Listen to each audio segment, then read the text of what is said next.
I saw one of her exes somewhere at a game somewhere, and I shook his hand. Boy, I can't even touch his ass no more.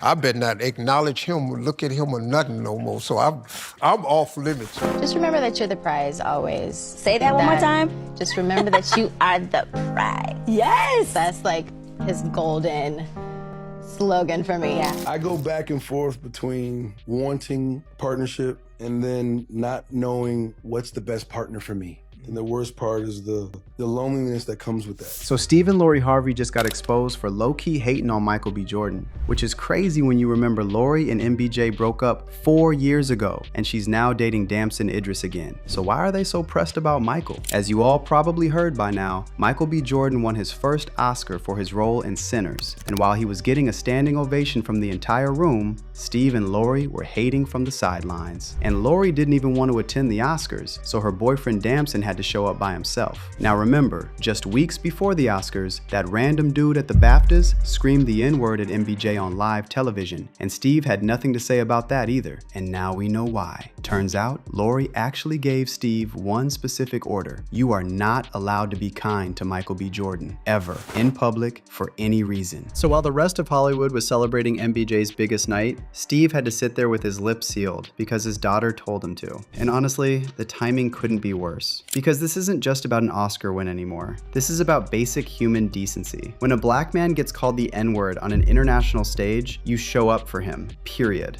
Unless, apparently, your daughter has a grudge. I mean, literally, the entire industry had something to say, and if you know Steve, you know he always has a lot to say and tweet about, but when it comes to Michael, according to people close to the family, they feel very salty about the entire thing. Because after breaking up with Lori, Michael's career has only grown, but Lori has just been running through industry men. Every boy that has ever come through that door to date any of the 4 daughters, they've all heard the same speech.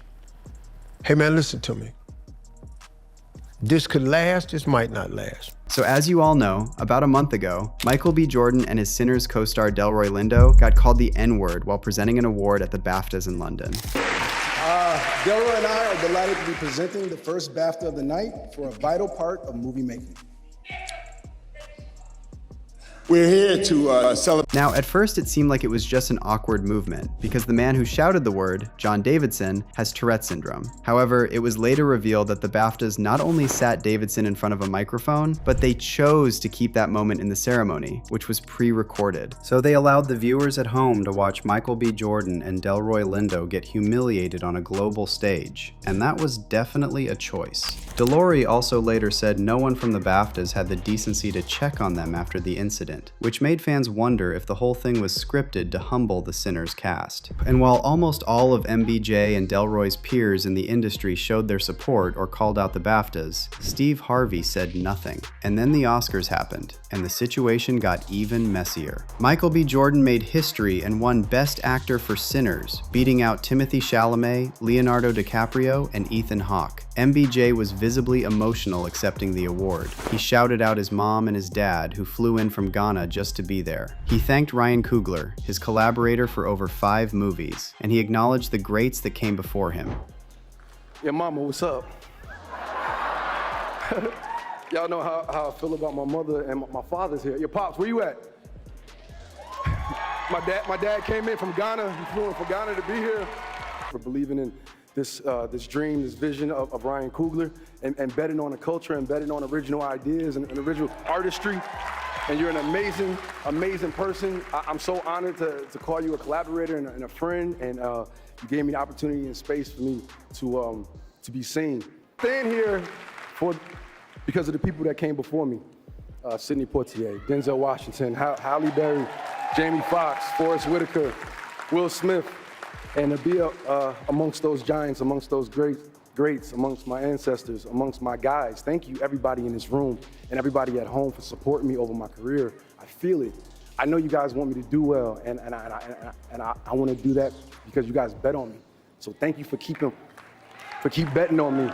The whole room got emotional over MBJ's speech, and the internet completely lost its mind. Clips of his speech went viral within minutes. Everybody was posting and celebrating Michael's historic win. Everybody except Steve Harvey. Now you might be thinking, okay, maybe Steve doesn't do social media like that. But Steve has a podcast and a morning show. He has multiple platforms where he talks about everything happening in pop culture. And yet, he had nothing to say about Sinners and MBJ's win? And this is the same man who has never wasted any moment to drag Michael on way smaller moments. He's given opinions on breakups he had nothing to do with. He's weighed in on beefs that don't involve his family. But the night Michael B. Jordan makes history, or the night two black men get called the N-word on an international stage, suddenly, Steve has nothing to say. But here's where it gets messier. Turns out, Steve is staying silent because his daughter, Lori, banned him from showing any love to MBJ in public. Steve actually admitted this during his recent interview on the Pivot podcast, and he told this story about being at a basketball game and running into one of Lori's exes. Now, he didn't say Michael B. Jordan's name out loud, but based on the timeline, this was the same game where cameras caught them hugging. And Steve revealed that after Lori saw this, she told him that he better never acknowledge that man again. I saw one of her exes somewhere at a game somewhere, and I shook his hand. Boy, I can't even touch his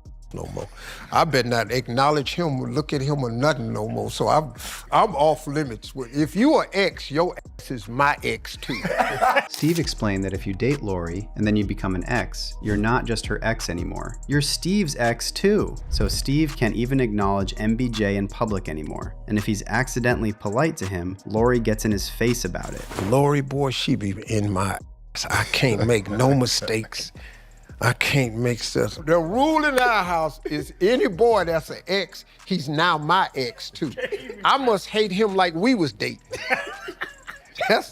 It's been hard, man. So now we have it straight from the source. Steve is under explicit instructions to hate Michael B. Jordan just because he's Lori's ex. But hold up, does Lori actually have a reason to hate MBJ so much that she won't even allow Steve to shake his hand in public? Well, let's talk about the elephant in the room, the cheating rumors. Back in June 2022, when Michael and Lori first split, anonymous tips started flooding into gossip blogs like Dumois. And one source claimed that during the relationship, MBJ was allegedly talking to other women. They specifically said it wasn't physical cheating, but more like emotional cheating. They claimed he was FaceTiming daily with some woman abroad, making plans for the future, all while still with Lori. And then another anonymous tipster claimed that MBJ slid into the DMs of a woman who looked like one of the Kardashians. And Lori herself confirmed this rumors when she posted this photo of a car bumper sticker saying, "Dump him." But here's the thing, these were all anonymous tips. Unverified, no names, no proof, no screenshots ever surfaced. And no woman ever came forward publicly to confirm the cheating rumors. Meanwhile, the official story from multiple sources told a completely different picture. People magazine, which broke the breakup news, reported that Lori actually called off the relationship because she wasn't ready to settle down. She was 25, focused on her career, and realized they were on different pages about the future. On the other hand, MBJ was 35 and reportedly ready for marriage and commitment. So which one is true? Well, we obviously can't know for sure. But here's what matters for this story. Whether the cheating rumors are true or not, the fact that Steve Harvey is now under orders to hate on Michael B. Jordan, as if they dated personally, speaks volumes. And it explains Steve's silence on major moments like the BAFTAs incident and MBJ winning an Oscar. Steve literally can't say anything positive about MBJ without getting in trouble with his daughter. And look, we get it. Family comes first. But at some point, it just seems so petty. Because based on that hug at the basketball game, Steve and MBJ stayed on good terms even after Lori and MBJ broke up. And if Michael had really cheated on Lori or done her dirty, I don't think Steve would be hugging him like that. So the fact that Steve now has to hate on MBJ because Lori told him so makes Steve look really petty and immature. It's like he's so scared of his daughter that he'll abandon basic human decency. And the internet has noticed too. People have been saying for a while that Steve treats Lori like she's superior to his other kids. He barely even acknowledges his other daughters, but Lori gets to order him around. And honestly, it's not a a good look. Not for Steve, and not for Lori either. Because here's the thing about having a rule that says, you must hate my ex like you dated them. It doesn't just make the ex look bad, it makes you look bitter. It makes you look like you're still hung up on something that ended years ago. But what's your take on all this? Do you think Steve Harvey is wrong for following Lori's rule? Or is he just being a good dad? And what do you actually believe happened between Lori and MBJ? Do you think those cheating rumors were true? Or was that planted to make Lori look like the victim? Drop your comments below and stay tuned for the next video.